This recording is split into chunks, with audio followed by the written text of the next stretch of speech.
बोलो जयकारा बोल मेरे श्री गुरु महाराज की जय। श्री अमर ज्योति दर्शन शरणागति। सन 1942 में जब आपने गुरु दीक्षा ली तब आप 8वीं कक्षा में पढ़ते थे। सेवा और भजन अभ्यास करने के साथ साथ आप श्री दर्शन के लिए प्रथम वर्ष में एक बार, पुनः 2 बार और मैट्रिक पास करने के पश्चात हर पर्व पर श्री आनंदपुर में आने लगे। आपने शिष्य रूप में पूर्णता का अभ्यास इस प्रकार कराया। नौबत बाजे ज्ञान की शून्य दुजा फहराए, गगन निशाना मार के पलटू जीते जाए। भक्तर पहिरे प्रेम का गोरा है गुरु ज्ञान, पलटू सुरती काम ने ले, कमान ले जीत चले मैदान। सतगुरु से ज्ञान की प्राप्ति कर अभ्यास के द्वारा सुरती को गगन में पहुंचा देने का कार्य जो कर लेता है, पलटू दास जी कहते हैं कि वही अपने जीवन की बाजी को जीत लेता है। प्रेम का कवच पहनकर गुरु ज्ञान के घोड़े पर सवार होकर जो अपनी सुरती रूपी कमान को साथ लेता है, वही शूरवीर ही विजय का डंका बजा सकता है। आप भी वही सच्चे शूरवीर बनकर आए और दृढ़ संकल्प एवं अभ्यास द्वारा लक्ष्य की प्राप्ति कर ली। आपका दिल दुनिया के कार्य व्यवहार से उपराम रहा था, उपराम रहने लगा। आप जब भी श्री आनंदपुर में आते तो एक पर्व से दूसरे पर्व तक, कभी कभी 2-2 पर्व भी यहाँ सेवा में व्यतीत करते। आपको अंदर ही अंदर श्री सद्गुरुदेव महाराज जी का प्रेम अपनी ओर खींचता। आपकी व्याकुलता जब अत्यधिक बढ़ जाती तो आप शीघ्र घर से श्री दर्शन के लिए चल पड़ते। एक बार पर्व समीप था। आपको घर में आए अभी 15 दिन हुए थे।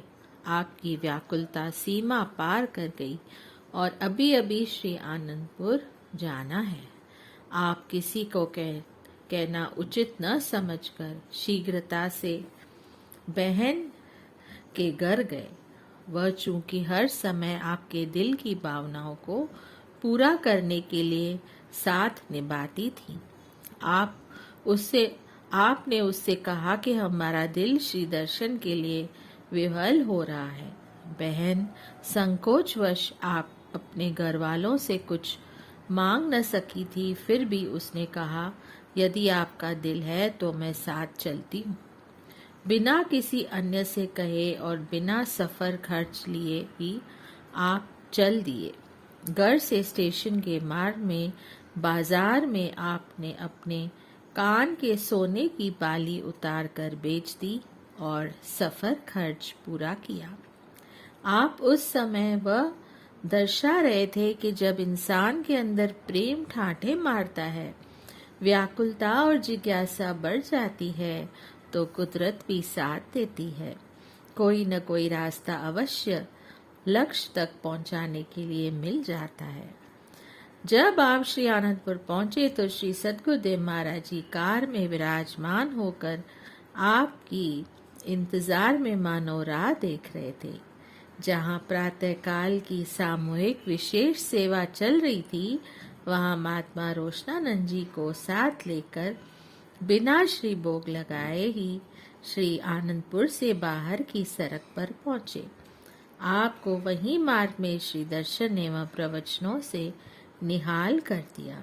महात्मा रोशनानंद जी को कहा, महात्मा जी, इनका दिल अब घर में नहीं लगता, अभी कुछ समय पश्चात ही स्थायी रखेंगे। हमें भी समय का इंतजार करना है और इन्हें भी करना पड़ेगा। घर इनका अपना है, यहीं रहेंगे। आपकी अविरल अश्रुधारा देख श्री प्रभु जी ने ढाढ़स बंधाया। महात्मा जी ने अपनी बुद्धि अनुसार कहा, श्री गुरु महाराज जी सबको अपना बनाते हैं, कोई बने तो सही। वे यह नहीं जानते थे कि श्री सद्गुरुदेव महाराज जी का संकेत किस ओर है।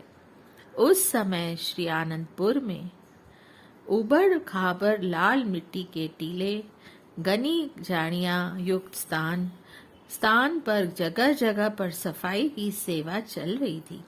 आपको जहां पर सेवा मिलती, जी जान से सेवा में जुट जाते। श्री सद्गुरुदेव महाराज जी की प्रसन्नता ही आपका जीवन थी। सदा आपको देखकर वे प्रसन्न हो, बस यही चाह थी। श्री सद्गुरुदेव महाराज जी, श्री तृतीय पातशाही जी दिन रात सेवा करवाने में संलग्न रहते थे। श्री आनंदपुर की धरती को आबाद करना एवं संस्कारी गुरुमुखों के दिल को रूहानी धन से मालूमाल करना, यही सर्वोत्तम कार्य था। श्री सद्गुरुदेव जी, श्री चतुर्थ पातशाही जी साधु वेश में व अन्य महात्मा जन एवं भक्त जन सब सेवा भक्ति में जुटे हुए यही कहते कि न जाने हमारे कितने जन्मों की पुकार ने श्री आनंदपुर दरबार की पुण्य भूमि की सेवा का सौभाग्य दिलाया है।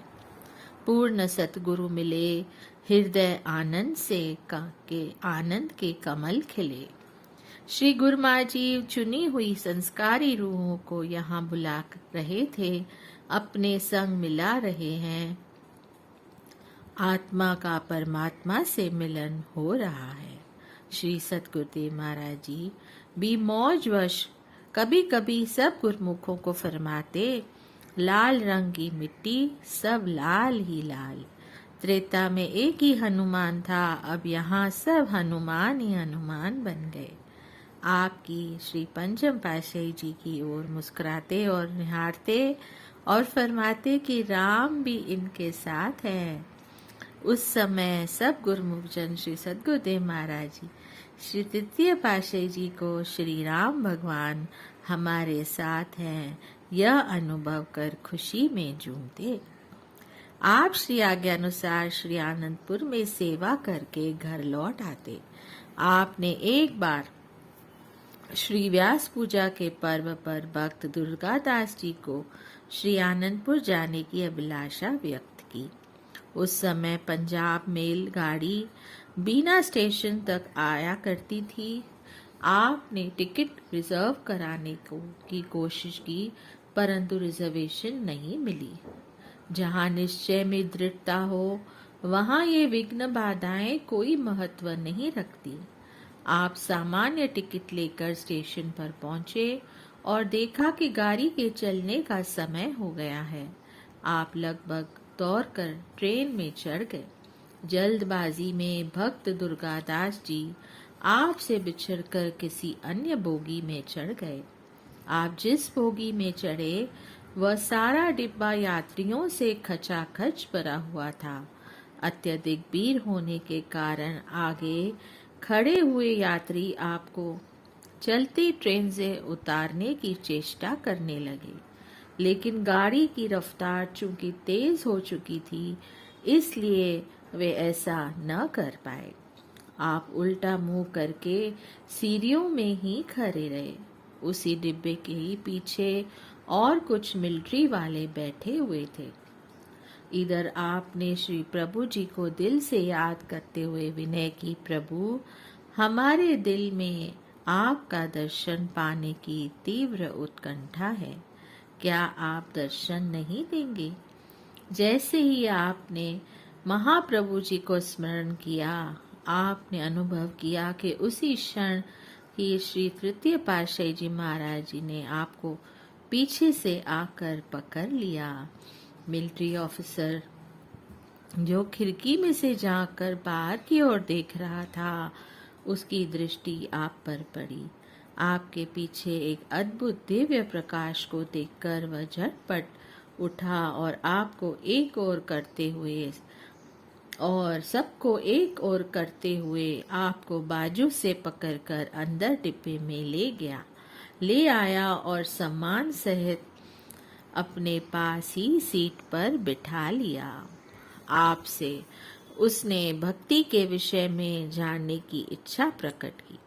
आपने गुरु भक्ति के उच्च उद्देश्य से मानुष जन्म को कृतार्थ करने का पथ दर्शाया। इसके साथ ही श्री आनंदपुर की महिमा सुनाई। आपके दिव्य स्वरूप ने उसको ऐसा प्रभावित किया कि उसने श्री चरणों में विनय कर कहा कि यही महापुरुषों की कृपा का प्रभाव है कि वे आंतरिक ज्ञान बख्शकर हम जैसे अज्ञानी जीवों को सन्मार्ग दर्शाते हैं। इसी रूप किस वेश में आकर अपनी रूहों का कहाँ और कैसे उद्धार करते हैं, यह तो वे स्वयं ही जानते हैं।